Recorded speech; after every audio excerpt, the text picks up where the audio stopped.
So I usually kick me in.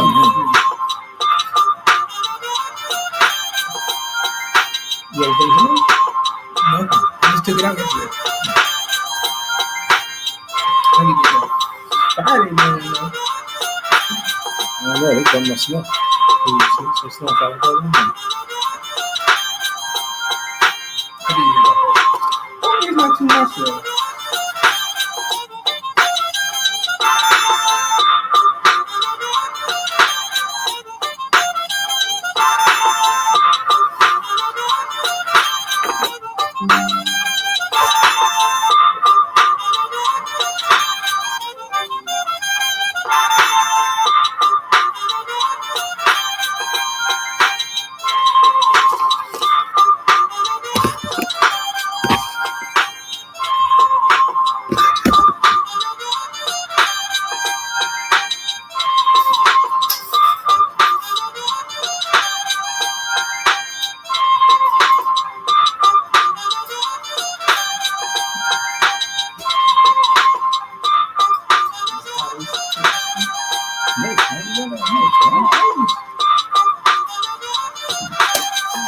Welcome to another episode of Above Average Black Men. Yours truly, Chris Pender Sr. Devin Pender, we're here to remind you that we are here to inspire, empower, and uplift the community. I really hope I said that right. Also, like, follow, subscribe, share, comment, interact with us. I had to do both parts today, but it's all right. Chris will be proud of you, man. You got his part right. You know, Chris is having fun, out of town right now. So he left us to do the heavy lifting tonight, but we're here. So welcome to another show. We might as well get right into it. We're going to talk about what does it be a man of character? You brought up the topic yesterday. You talked about integrity and character. So I want to step up. So what does it mean? What does it look like? What is it compared to what society says it looks like, what the media says it looks like? So we can get right into it, man. So we can start with you. What do you think, man? Yeah, first I'll tell you where the topic of mine came from. I remember seeing a clip of Monique and Steve Harvey, and when Monique was going through her issues about some of the things she was going through being an actress and how she felt like she was being blackballed. They talked about integrity versus money or the end game. Yeah. So that's where the majority of this came from. When I think of integrity, I just think of having morals that are incomprehensible. Like, when I say incomprehensible, I mean like they can't be taken advantage of. That kind of what comes to mind to me. I know it's a little spiel, but what about you? What do you think when you hear of character, integrity? Oh man, when I think, I think they go hand in hand. I think one of the key ingredients of being a person or man of character is having integrity. I think it's important. I think character is something that we don't often talk about.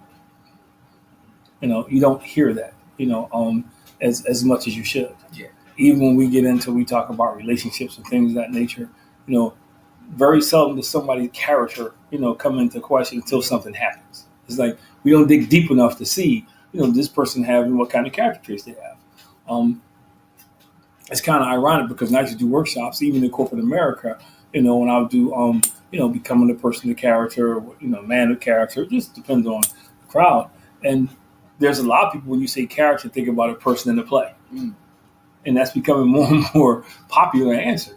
There's not a whole lot of people now who think of character as some of the things we're talking about, integrity. It's funny because when you talk, and I counsel couples sometimes, when you talk to people, they very seldom mention they want a person of character. They'll get some of the traits. I want to be honest, I want to be able to communicate, but they don't get into, okay, I want a person of character, a person of high integrity, which is kind of interesting. I don't know if that translates to they don't know what they're looking for, or it's not important until they need them to be that. I don't know what that means. But it's just a whole interesting concept how even when it comes to talking to our kids, do we teach our children to be people of character? Do we teach our daughters when you're looking for a husband, he should be a person of character? Are we teaching our sons when you're dating, you want to date somebody that's a person of character? Yeah. And I think those are topics that we often don't talk about until something goes wrong. We don't pay attention. So I think it's going to be a good workshop. Yeah, I mean, a good class. I'm saying it's a good workshop. I think it's going to be a good topic tonight, man. So let's start off. My notes, man. Yeah. So I do a lot of workshops, and one of the workshops I do is like I do on one finding the person of character. So I do that often. I do that for females, or I'll say, what does a man of character look like? I'll do that for females. I have one, a man of character. Obviously, I do that for men. Yeah. People of character. Obviously, I do that for couples. So and then I also have a part two, was influence of character, which how important character is and how it influences us to make decisions, right or wrong. Lack of character, we're comfortable with making dishonest decisions. People of character, they struggle with making dishonest decisions. So they go hand in hand. So for me, I think the C in character as an acronym is commitment. I think a person of character is committed. Committed to a relationship, committed to him or herself. And since we're talking about men, committed. And what I mean is not being in competition with somebody else, but being the best version of themselves. I think as you get older, that's what you learn. That it's not about looking to the right and looking to the left. It's how can I be the best version of me? And I think that's important, man. We're talking about somebody's character, whether it's in relationships, whether it's a business partner, whether somebody it's going to be a friend you want to call. We all call everybody friend, but family. I think it's important that's a key attribute is being committed. Now, when you say commitment, can you say committed to one's craft or one's purpose? Yeah, whatever they do. Yeah, like if and I'll start a relationship. Committed is you committed to this person, man. Like, so you not just committed in a way that you're not going to cheat, but committed in a way that I'm going to give this person my best. I'm not going to shortchange this person. When you commit to a person, and my humble opinion, or commit to a relationship, it's now it's no longer about you or me. It's about us. I think that's commitment. Now, if you're talking about committed to a craft, just like a relationship, you got to put the work in. It's not going. The relationship is not going to grow. You're not going to get better at your craft if you don't put the work in. If you say I'm going to be a great basketball player, but the only time you practice is when you go to practice, you're not going to be a great basketball player.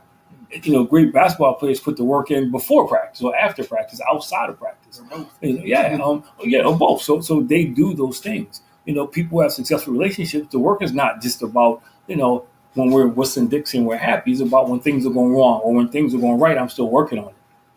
I'm not walking around thinking that I'm perfect. So, even if it's in business, if you commit to a business, you all in. You can't say, I want to make this business work, but I'm only going to work 8 hours a day. Because it just doesn't work like that when you're trying to build a business. But I think it's a word that's not taught.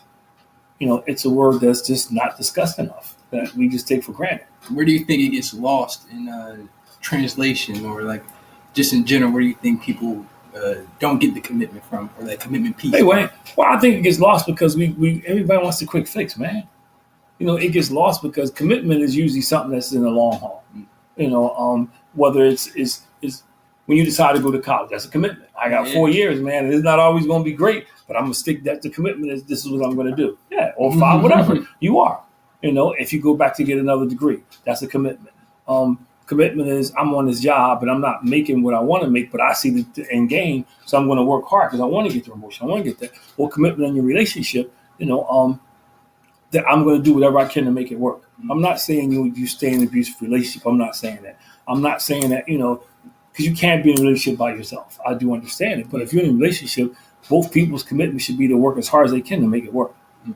Because it's not always going to be pretty. Sometimes, y'all going to go through some stuff. And I think it's lost because we want instant gratification. I want the great relationship, but I don't want to work at it. I want the great job, but I don't want to put the work in. I want to be great at my craft, but I don't want to put the extra work in. Or committed to myself, because it really shouldn't be. I mean, everybody should be committed to themselves. So what I mean by that is you should be committed to being the best possible version of you can be. Yeah. Not for somebody else, not in competition, but I want to make sure I want to use up all my potential. I don't want to be the person and you hear a lot in sports. This person had great potential, but they never did anything. And I think too many people walk around life like that, man. Oh, we got potential, but we never do anything. Yeah, I feel like nowadays we live in a microwave society where of course I gotta have it now or like within the next 2 minutes. And people are afraid to put, like you said, that commitment and that effort towards achieving a goal or achieving a purpose, or like you said, trying to better your relationship. Man, I want it now. We do, and I mean, even in relationships, we don't want to work because no fault, divorce is out now. was been out, but now it's nobody's fault. You can just get a divorce. Just nobody can test it. You don't have to prove, unreconciled differences. You just say it's nobody's fault. Yeah. So things are just that simple now. So what am I going to commit to something for that I already got the back door plan? So you think in terms of commitment, like you said, in relationships, people already have that back door or that backup plan? I've heard people say, well, I'm going to get married, but don't work out. So how do you go into a relationship planning your escape? I'm going to be in this relationship, man, but, I'm going to keep my bank account separate because I don't want to take my money when they leave. I was like, that's a powerful statement to say. So we do. I think a lot of people, trust issues, whatever, and some of them are warranted. At some point, you got to get past it. But I think commitment, as I see it, and how a lot of people see it now, is two different things. I'm committed until something goes wrong in my marriage and people jet, they leave.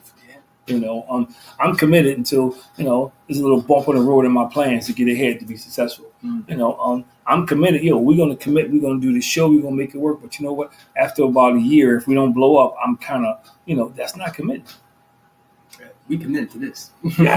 But anything you want in life, you have to commit to. Except the lottery. We talked about that. Yeah. We talked about the lottery mentality last week. People play the lottery, they committed to buying a ticket, but they're not committed to put the work in. Because think about it. If you play the lottery and you pay $50 a week, that's a lot of money. $100 a week, And then if you could be committed to research and invest in that money, you'll be pretty good. So I think it's important. What's up, Wayne? Yeah, so I think it's important, man. Yeah. So what about the H? Oh, man, the H is for honesty. I think, first of all, you got to be honest with yourself. I think too many times we look in the mirror and we lie to ourselves. I was late for work every day and I got fired. It wasn't my fault. I'm not doing what I'm supposed to do and my boss wrote me up. I quit because he's picking on me. It wasn't my fault. Yeah. In a relationship, they did this, so I did that. The tick for tack. But what you did is still wrong, regardless of what somebody else did. So I think we got to be honest with ourselves. How hard am I working to be successful? How hard am I working to be the best version of me? That's what we lack. We got to be honest with ourselves, man. Do I have what it takes? And to me, that seems like, So Wayne, we talk about what it takes to be a man of character, a person of character. When I look at the list and I see honesty, I feel like that's one of the harder ones because it's hard to be honest with yourself. It's hard to look in the mirror and say your flaws or why this happened, why this happened. It's easy to make excuses nowadays. But you know what? My dad told me this, and he said, if you get into it, and part of being a person of character is understanding your shortcomings. He said, you know what? Every time you get into an argument or every time you get into a disagreement, look at yourself first. Mm-hmm. And it's not always about whether you're right or wrong. He would say, one, you got to ask yourself, do you have to respond? Number two, how are you responding? Mm-hmm. And number three, could you delay your response until you cool off or calm down? So those are things, when you learn to look in the mirror, you may have done something to me and I might not be guilty of anything, but when I start responding, am I making it better or am I making it worse? You can apologize for everything, but you can't take stuff back. So being a person of character, and we had the C for commitment, Wayne, and the H is for honesty, you got to be honest with yourself. I think that's key is being honest with yourself and honest with people around you. I think, you got to kind of tell the truth. Yeah, when I see the H, it makes me think of feedback, particularly like in work. Yeah. Feedback with yourself or receiving feedback or giving feedback to others. That's what it really makes me think. And a lot of people can't handle that because it's self-esteem. It might hurt you a little bit. But I always say other people's point of view, it might make it true. You might want to see what they're seeing. Yeah. And who knows? Like I said, they could be right. They could be wrong. Wayne is reading my notes. Learn responsibility. Yeah, we're going to get to that, man. He said, sometimes silence is golden, but it depends on the person. It is. Sometimes we and I tell people all the time, we have to understand, we don't have to respond to everything. Mm-hmm. We don't. How we respond is just as important. If I say I love you and I give you a dozen roses, my wife loves a dozen roses. If I say I love you and I take them same roses and start hitting her with it, she's not going to appreciate them. So it's not the roses, it's the presentation. So it does matter. If you're threatening, moving your body around, puffing up, people not really paying attention. They listen to you, but now they're watching your body language. So I think those are the things I think, we have to understand, that we have to be honest about those kind of things, man. We have to be honest about, am I being too sensitive? Am I being too emotional? Those are things that I think make healthy relationships and help careers, whatever it is. You got to be able to do that, because I always say you're going to be critiqued. I get criticized because I think people who criticize never offer a solution. They just criticize. But people critique you, they typically have a solution. And I think if you're not honest with yourself, you can never receive that. And again, my father used to say this to me all the time.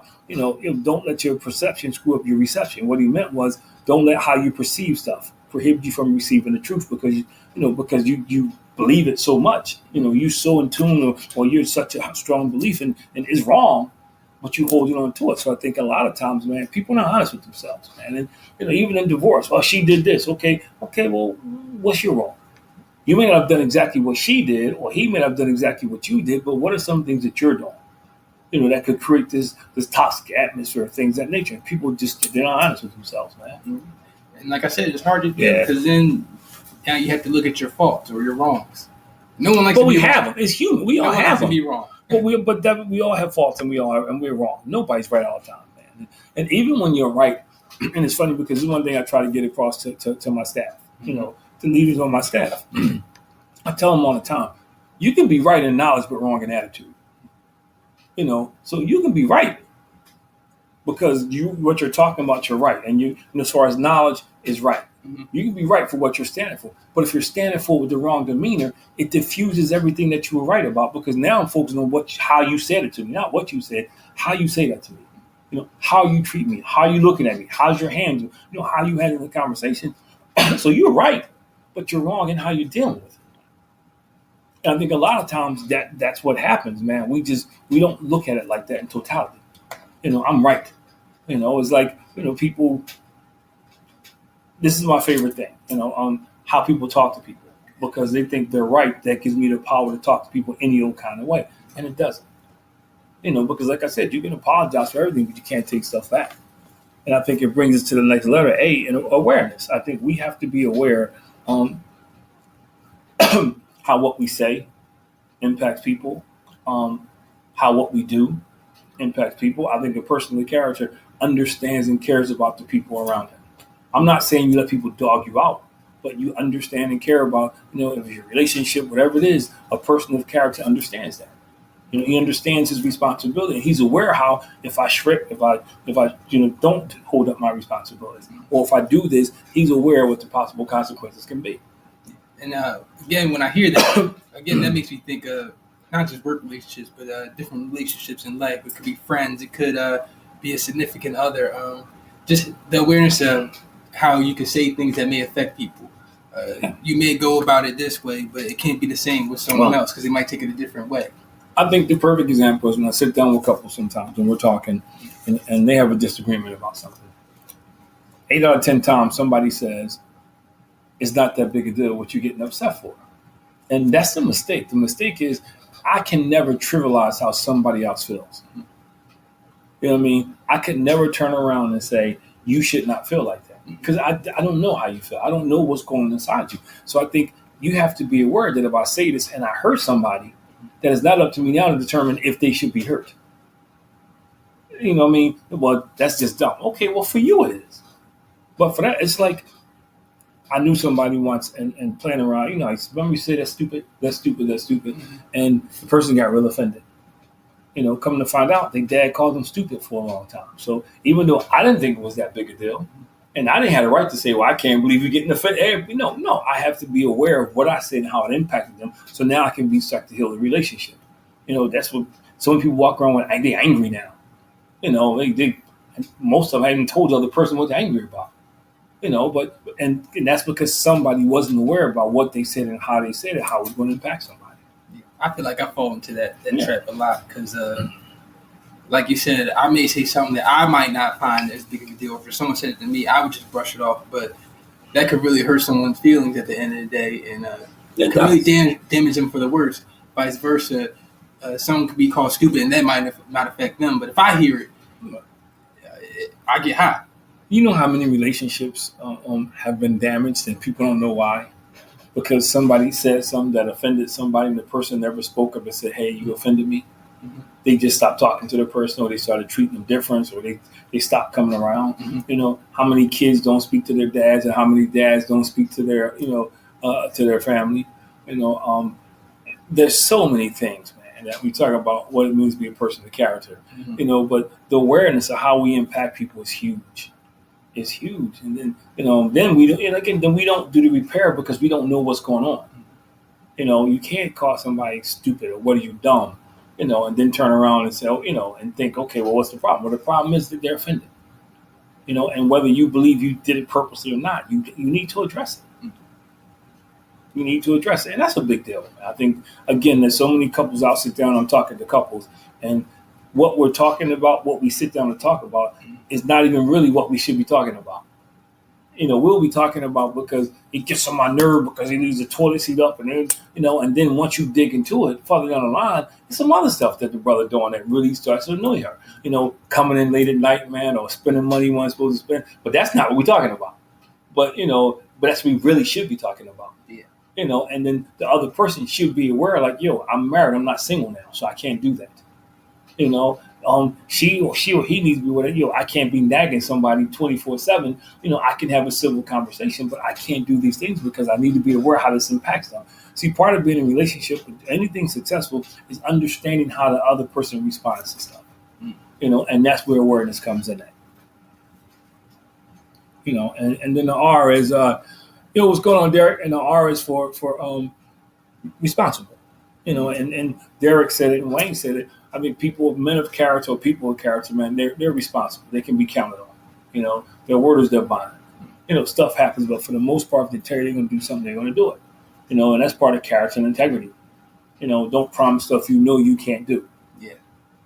So I think, to me, being responsible is being able to say, you know what, I can do this, Wayne, Derek. You know what, I just can't do that. I can't make that work. Or, hey, I don't know how to do it. I think we have to be responsible, and the responsible on the other side is you are responsible for how you behave. You're responsible for your actions. To me, being a person of character is I will never say somebody made me do something.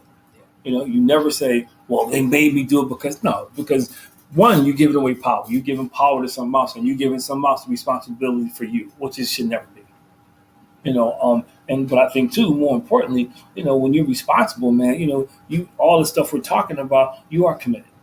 You are honest about it. You are aware. Responsible, you taking ownership. Like I like to tell guys, and the Bible says that God says, He gave man dominion over it. Dominion wasn't just being in charge; it also means you're responsible for. Yeah. So even in the biblical sense, we're responsible for our wives, for our children, and for taking care of the planet. Dominion does not just mean you run it; it means you take responsibility for it as well. And I think that's another thing. Responsibility is something that we don't talk about. Because it's always somebody else's fault. Yeah.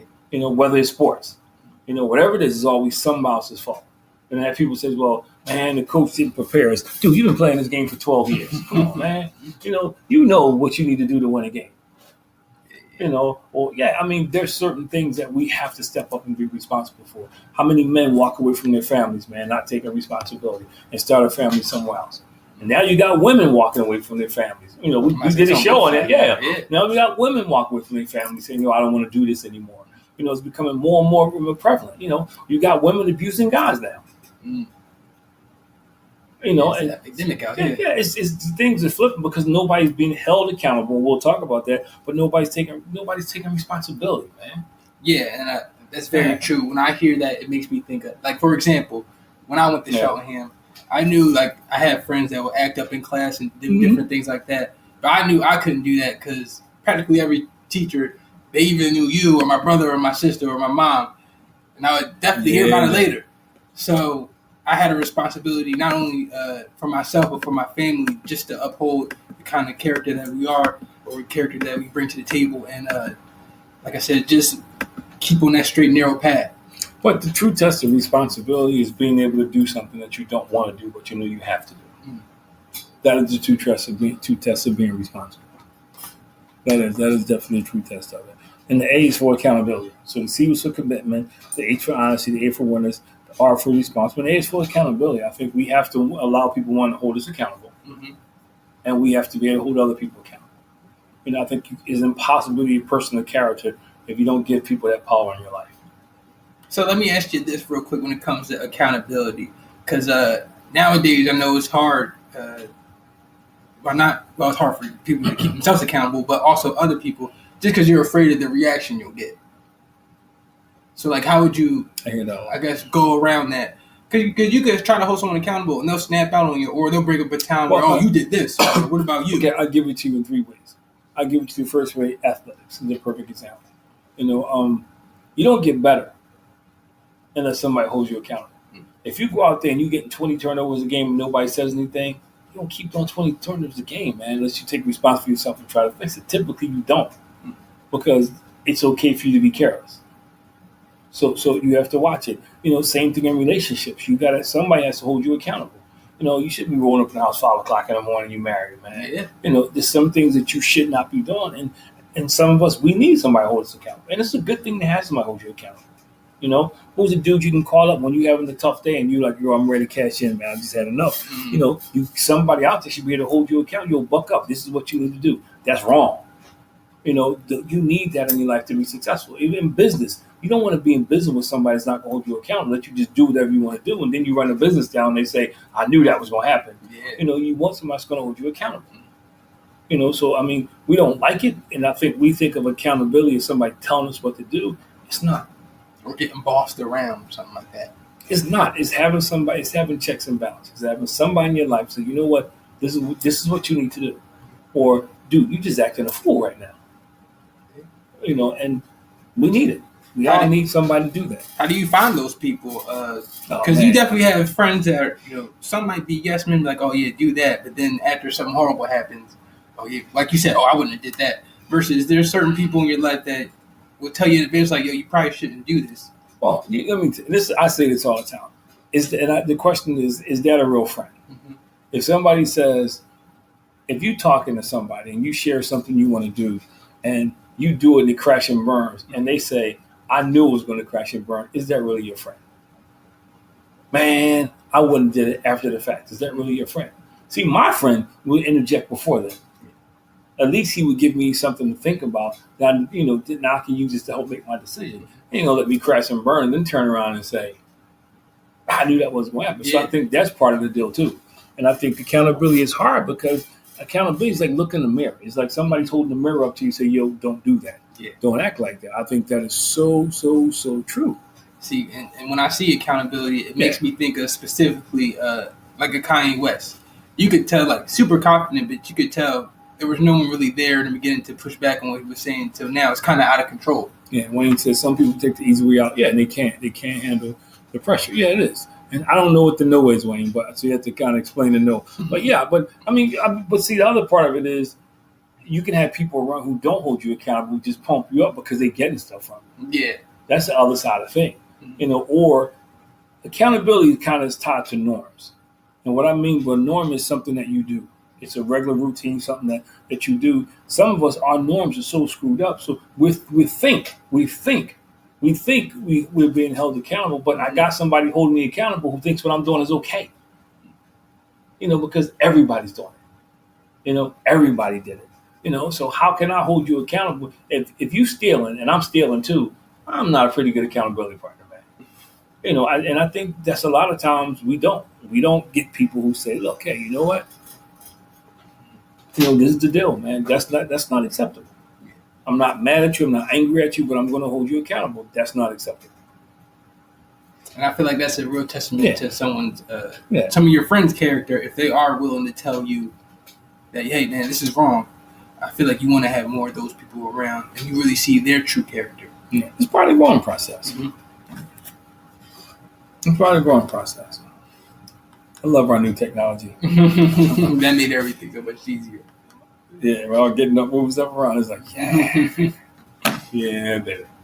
Anyway, you see, you guys can't see out there, but we kind of rearranged, we got a new look in the studio, man. So it's a lot more room. Yeah, too bad Chris and I had to see it. Mm-hmm. It's a lot, everything is kind of right in front of us. No more, so it's working out pretty good. Mm-hmm. I like it so far. We're working out the kinks there, man. Yeah, but I think we have to go back to the basics, man. We do. And I think we're not. We have to teach, our young boys and young women, to be committed, to be honest, to be aware, to be responsible, and allow themselves to be held accountable. I think is important. I think those are some of the key ingredients to being a person of character. So it starts when you're young, is what you're saying. Yeah, I think it's harder when you get older because your norms are shaped. If I've been not telling the truth or lying since I was 8, and now I'm 28, I ain't gonna go away because I'm 29. I want it to go away. It's gonna take some work. Yeah. But if I can stop myself or somebody can help me stop when I'm 9, you got a better shot at it. Mm-hmm. Because you form norms. The older you get, you do things and it becomes normal to you. People kill people now. To me, is no justification. I'm not gonna get deep in it, but the war is a perfect example. Yeah. Oh well, they attacked first. Yeah, okay, they attacked first, but this 9 weeks later, and you still killing people, and innocent people are dying, not the people who attacked you. So I think that's where accountability comes in, and somebody steps say, no, dude, that's not right. Murder is murder is murder is murder is murder. It's wrong. There's never justification for that. So I think. But that's the kind of thing, man. Or guys out here doing stuff to hurt their families and they don't allow somebody to hold them accountable. So now the whole family is tore up, and maybe it's generational because maybe one of the kids is so messed up they're not gonna get in relationships, or they just repeat the behavior. So let's go get the seat. Oh, this is my favorite one, caring.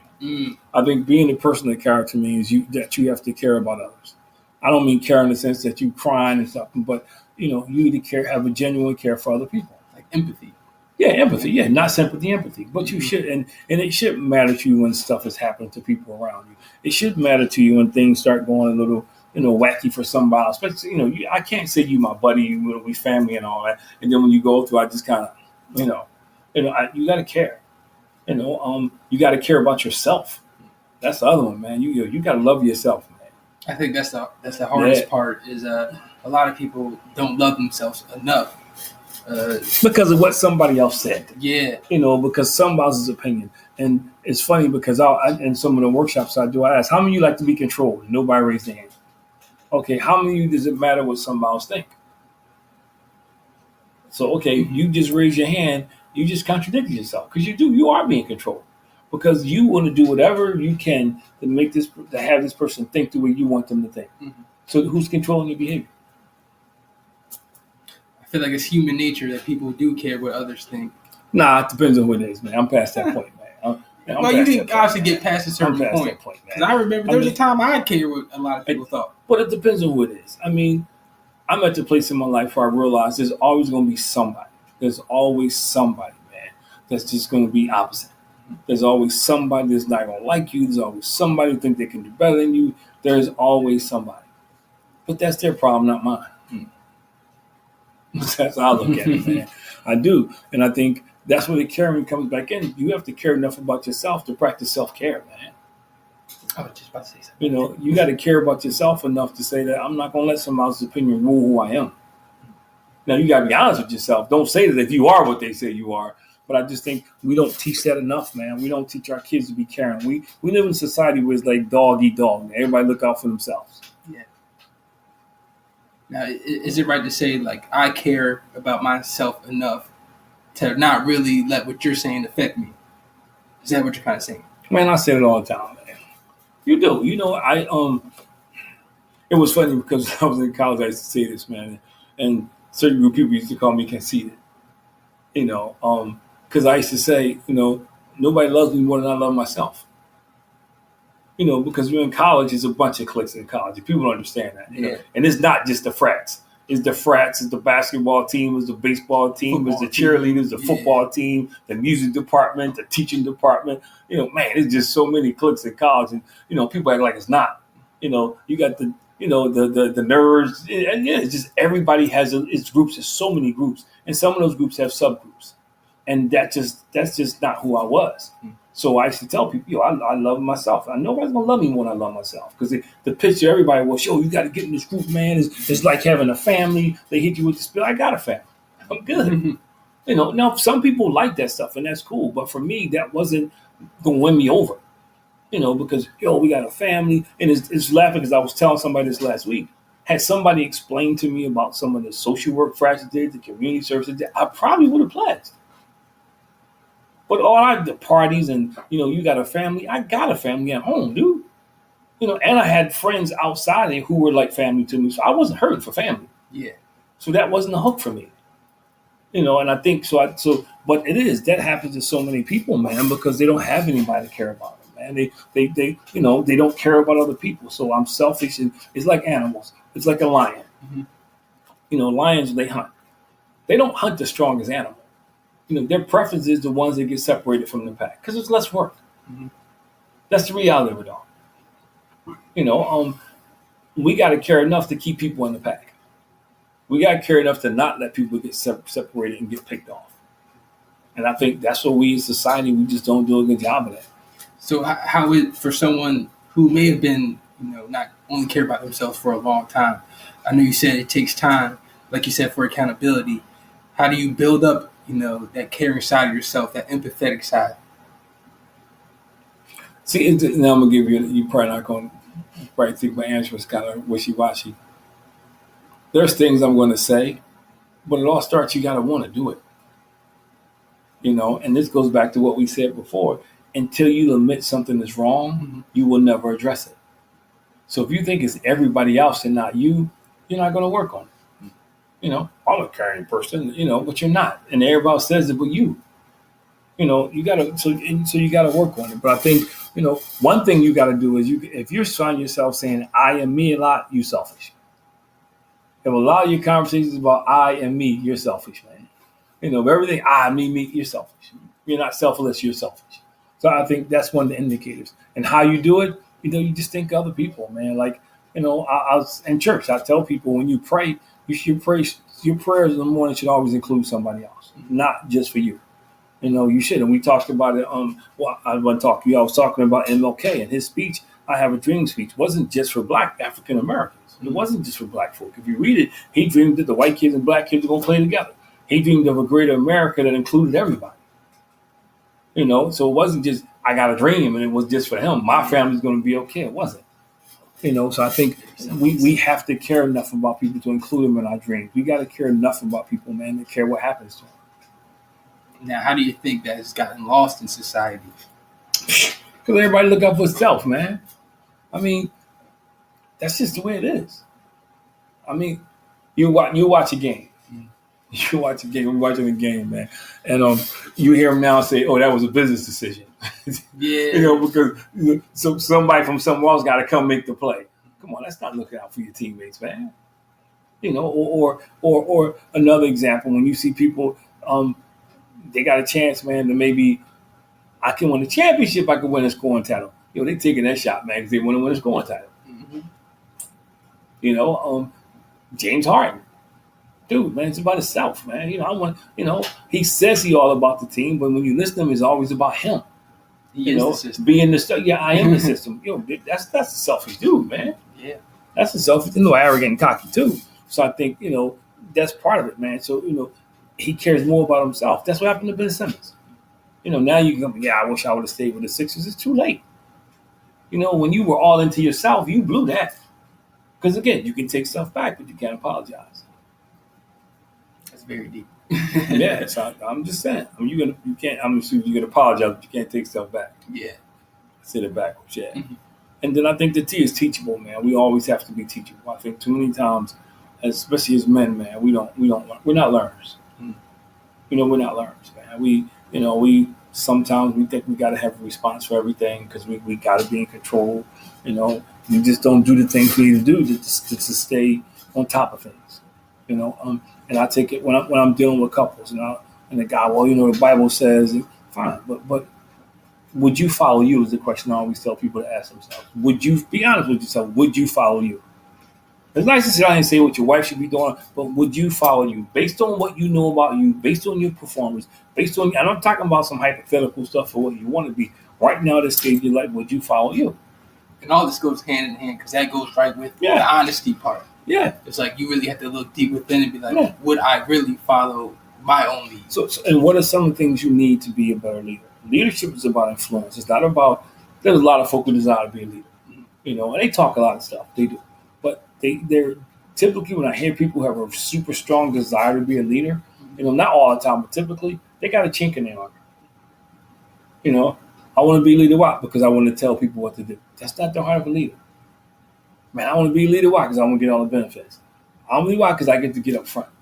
You know, that's not the heart of leadership. And those people won't be good leaders. They may be average leaders, but they won't be good or great leaders. Great leaders understand, man, it's about putting others before yourself. Great leaders understand, man, that you got to care about the people, and you care enough about the people to feed yourself. Be teachable so you can learn.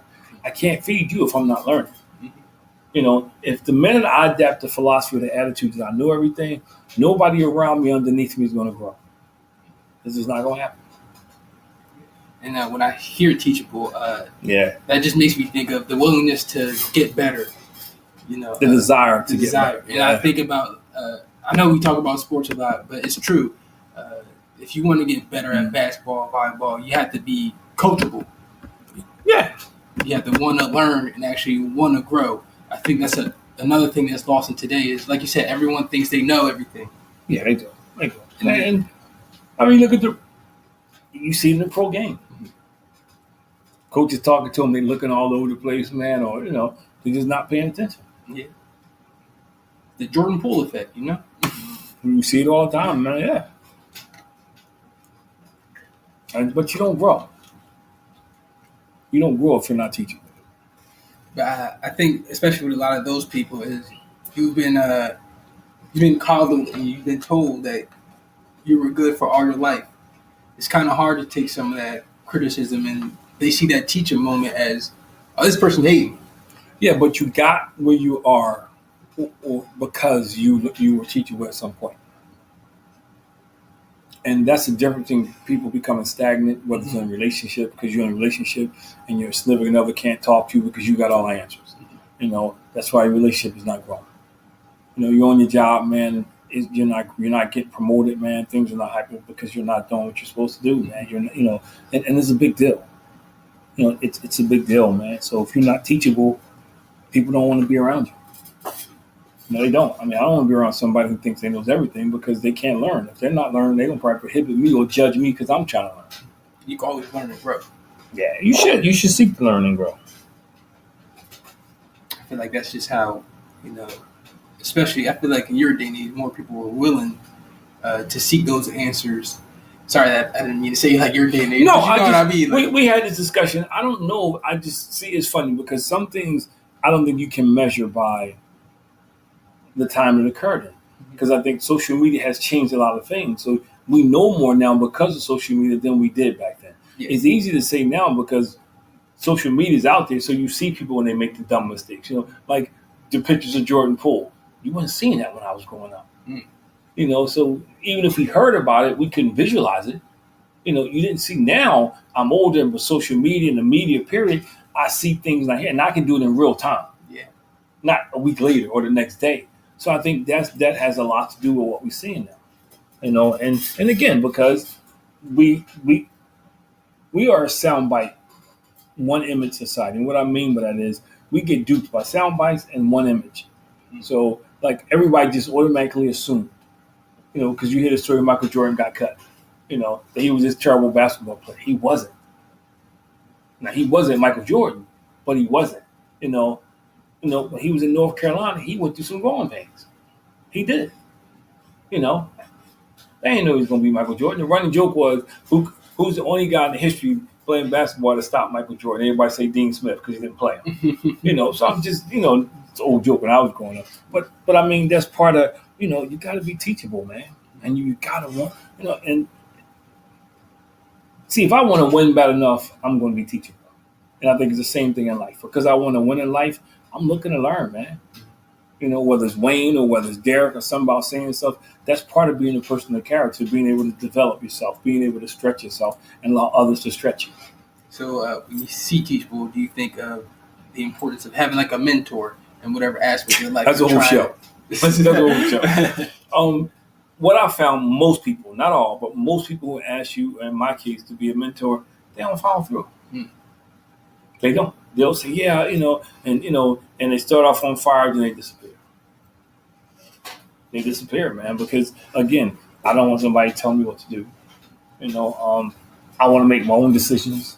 You know, God forbid somebody found out that somebody's giving me some counsel. You know, there's so many. unimportant reasons. But yeah, it's real. It's real. And I think the E is for endurance. Yeah, because too many times we go through life with backdoor plans to quit. I want to be a teacher, but I did my 4 years. I came back here and I can't get a job. Well, very few get a job the first couple of months as a teacher, but then we got people quit. It's like people who quit so many things that people just walk away from. Had they had some stick to itiveness and stayed with it, they might have been successful. Or you're not in the school you want to be in at first. Yeah. So you get D's and E's, like that's going to get you in the school you're supposed to be in, or the person that cracks me up when they says, well, like I have staff who will tell me, man, I'm not coming in tomorrow, and I always tell them, you're not hurting me.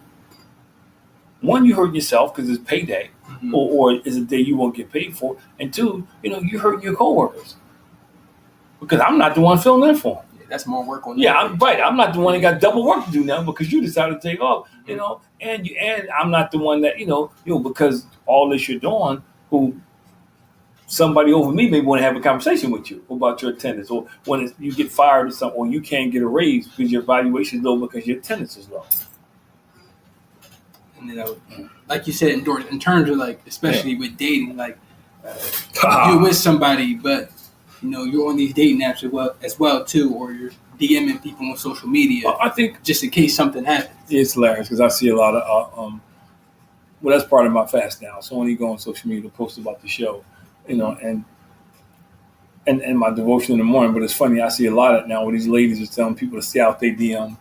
Well, somebody told me at work. Somebody told me they told this dude that if you had a list of stuff that you see when you go into their DM.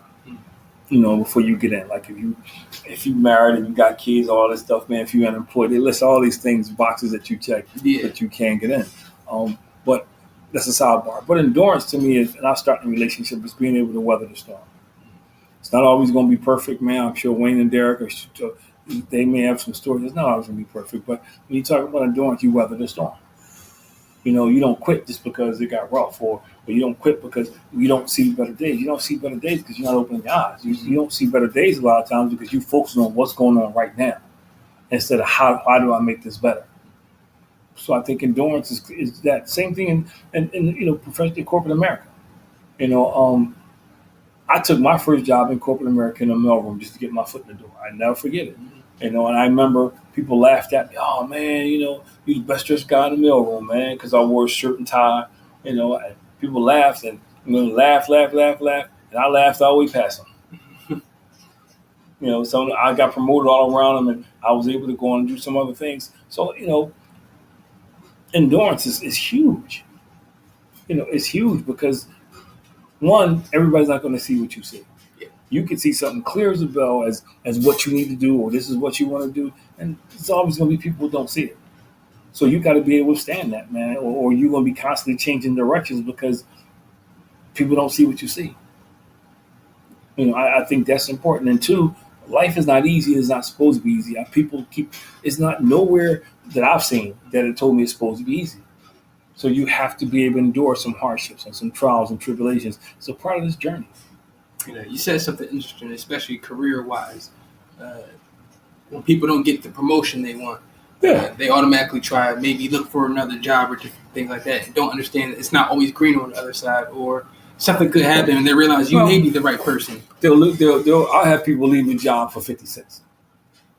And I'm saying, okay, well, look, you leave for 50, I get it, but if you stick around here, you get that. That's your raise. You'll get that and more, or you have an opportunity to earn over money. The thing about when you start changing jobs, every time you go somewhere, you're the new person. You're the new person, man. And so and then the same thing is going to happen again because you're going to work that job and something's going to happen that you're not going to agree with. And you're going to look to leave again. So endurance is, you want to go through some stuff, man. It's like learning how to play golf. Oh. We want to hit the ball straight every time. We struggle with that sometimes, man. So, yeah, but endurance is the thing that's going to help you get better. You can't quit just because of that. And that's the part of life. Endurance is not in the. If you let me back up again, endurance is not going to. It's just a word, but the word is not going to be in the room with you when stuff is going on. You got to have it in here.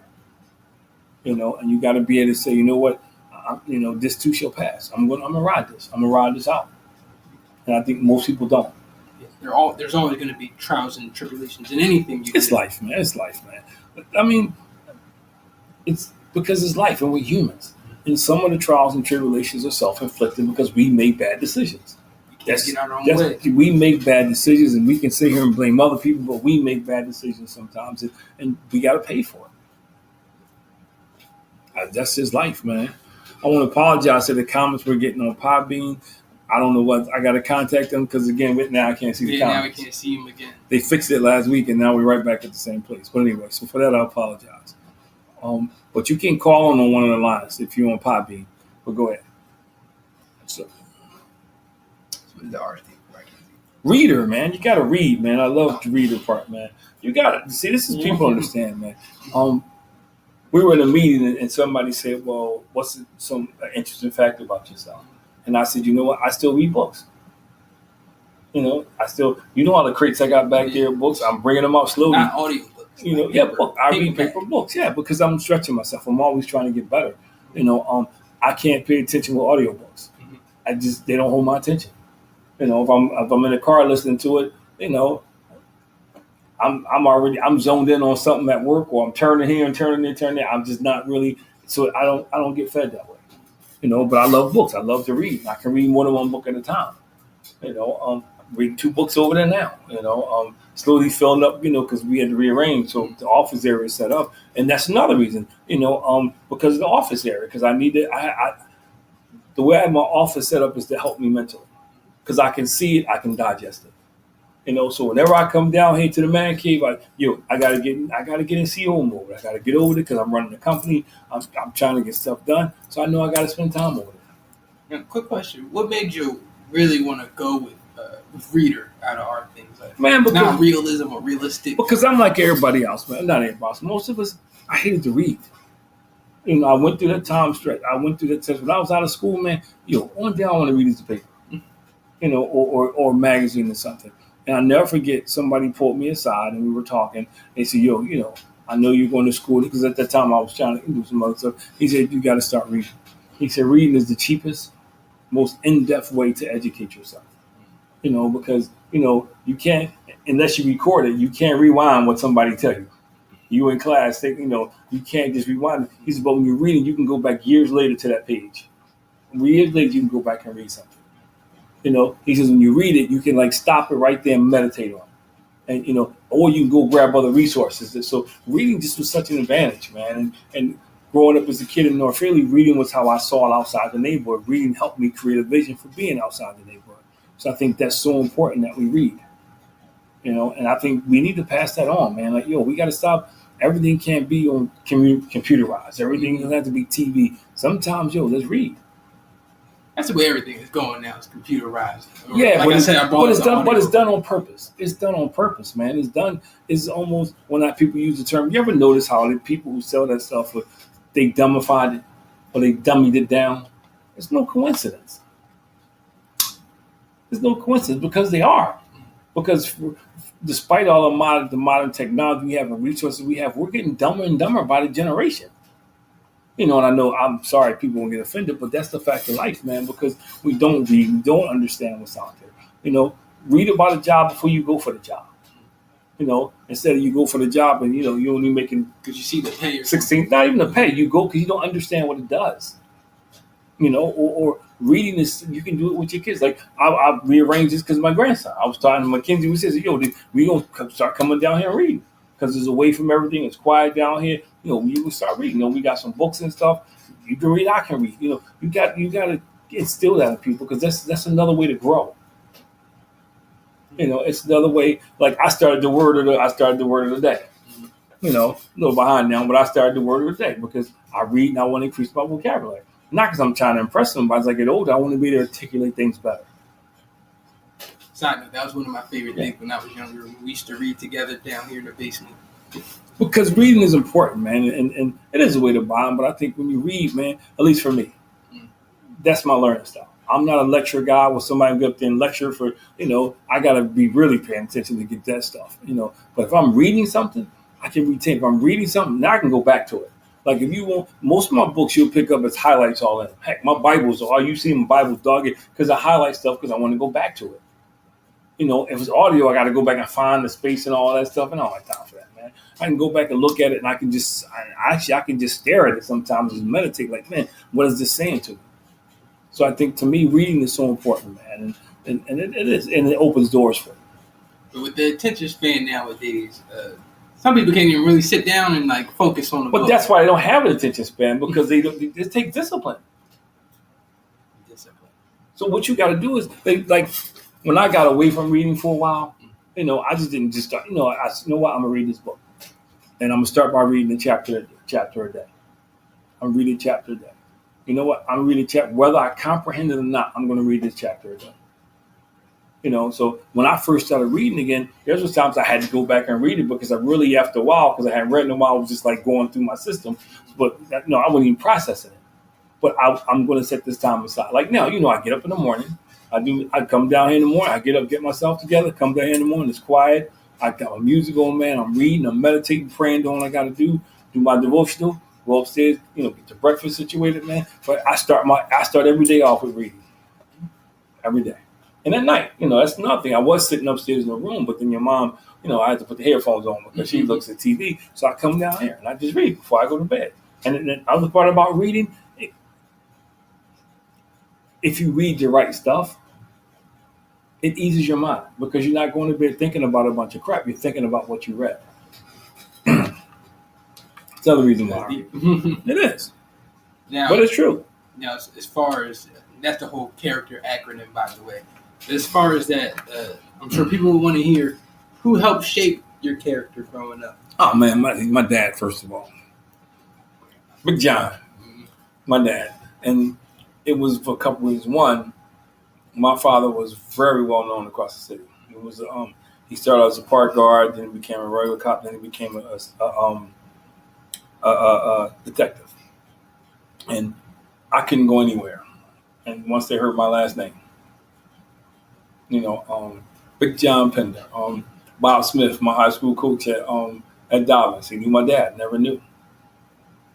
I never knew. One day my dad came to a game. He saw me talking to my dad. I said, yeah. He said, I know. I put the names together.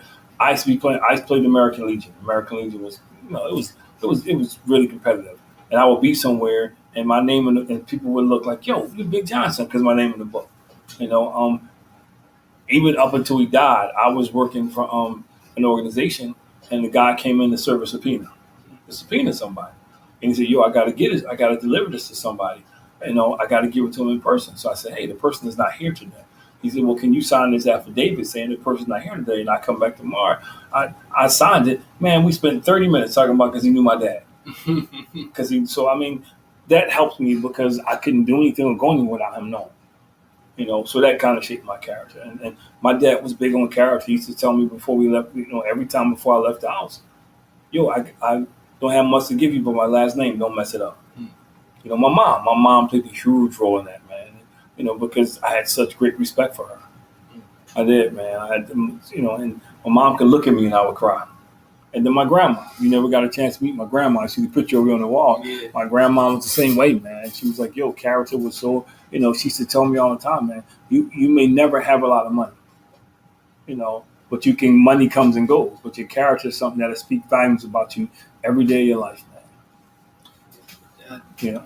Part where you were talking about Grandpa, Big John, that's everything that I had growing up. Like, just hearing about, everyone knew my dad. You know what I mean? Like, waking up, seeing my dad do these great things every day, talking to everybody, fostering these positive relationships, doing these, seminars and all these workshops. That really is what inspired me to be the person I am today. And thank you, bro. Really inspired me to keep growing and striving to become. So I would say you're definitely a big part of shaping my character. And I always say this to myself, to some of my friends: if I could be half the person that you are, I really think I'm doing great. I used to say that, and my mom used to get mad at me. And then I used to always say, well, my kids are going to be better than me. And she used to tell me off. She used to say, well, and I think that we have to start changing the goal. Because to me, whenever you say, I'm going to be half that means you're not going to be good at it. And I believe it's simple. I think every generation should be better than the next generation. Mm-hmm. So you should be aspiring, and you will be better than me because you'll take, and you already are. And what I mean by that is you're going to take what I gave you plus what you have that I don't have. So you should be better. You know what I mean? There's certain things that you possess that I don't have. So you can take what I gave you. I say it to Chris, I say it to Nicole. So Mackenzie should be better than all of us. So he should be able to take something from all of us, and then what he has, so he should be better than all of us. As a grandson, he just mom, dad, whatever, and that's the way it's supposed to be. So I think everybody should have that same aspiration, and inspiration to help the one people want to be better. It's even biblically based. What did Jesus say? You're going to do greater works even than I did. So it's biblically based too. So that's life should be like that. It should never be, well, I'm going to hold stuff back because I don't want my kids to be better than me. That's just dumb thing. I think I'm not going to say I know, but I think most guys, want to see their kids do better than them. You want to see your kids excel. It doesn't mean you're a bad person. You just want to raise the bar. And I think, it's so funny because that's the second set of notes I gave you. We didn't get that far. I think, I want to read this quote, we can, because we passed for time. I love reading. And Og Mandino is an author.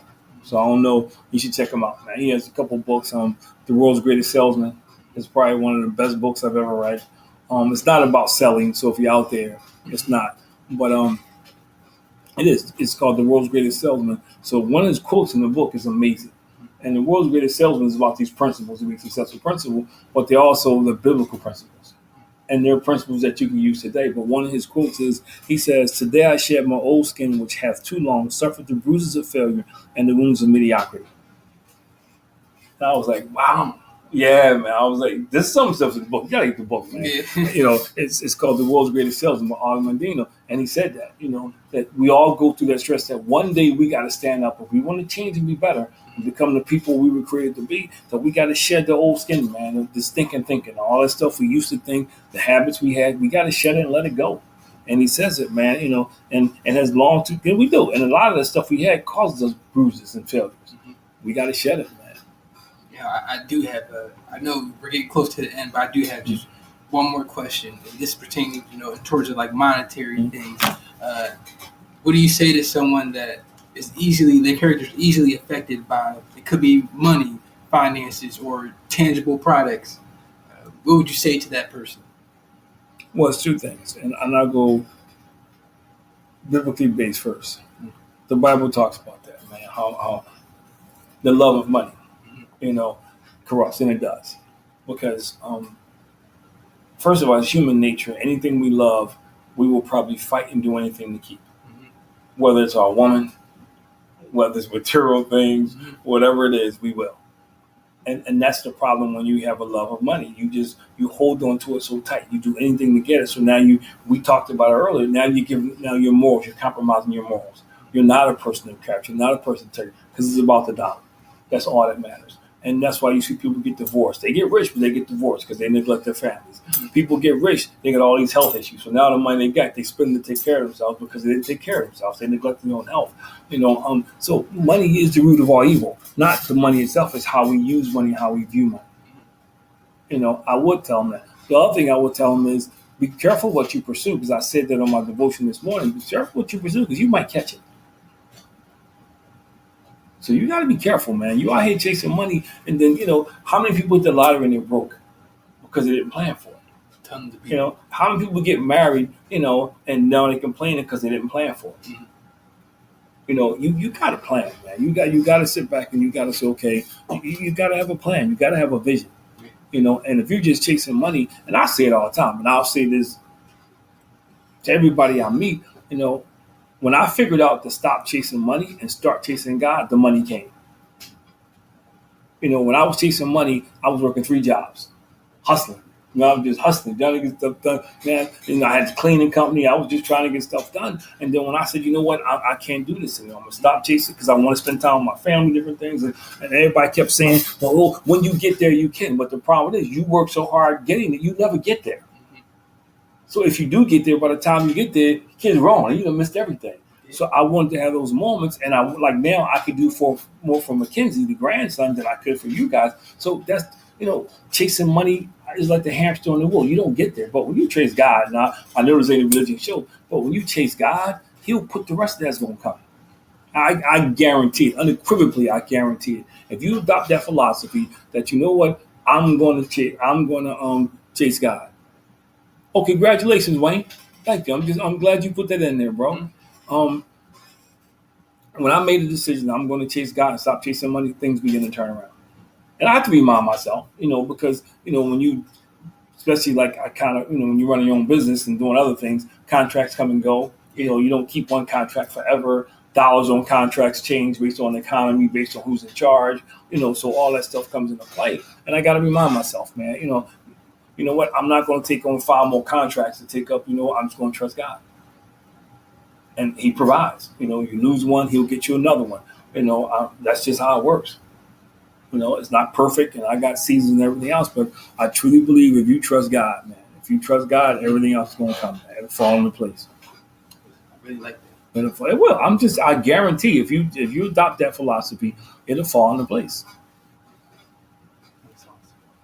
And then again, sorry we couldn't get to the messages on Podbean. We see them stacking up. Yeah, we had them fixed. It was fixed last week. I'm like, we just got it. It took 2 weeks for them to fix it. And now I'm looking at it, and we got 12 messages, and none of them showed up.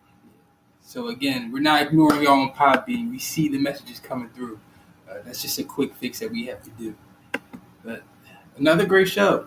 Yeah, but really Podbean, you can call in. You have the ability to call in through Podbean too, and it comes directly through, and we can hear you. Because remember, we had calls before. Yeah. So that's the advantage you had. You just don't have to put the message in. You can give us a shout, man.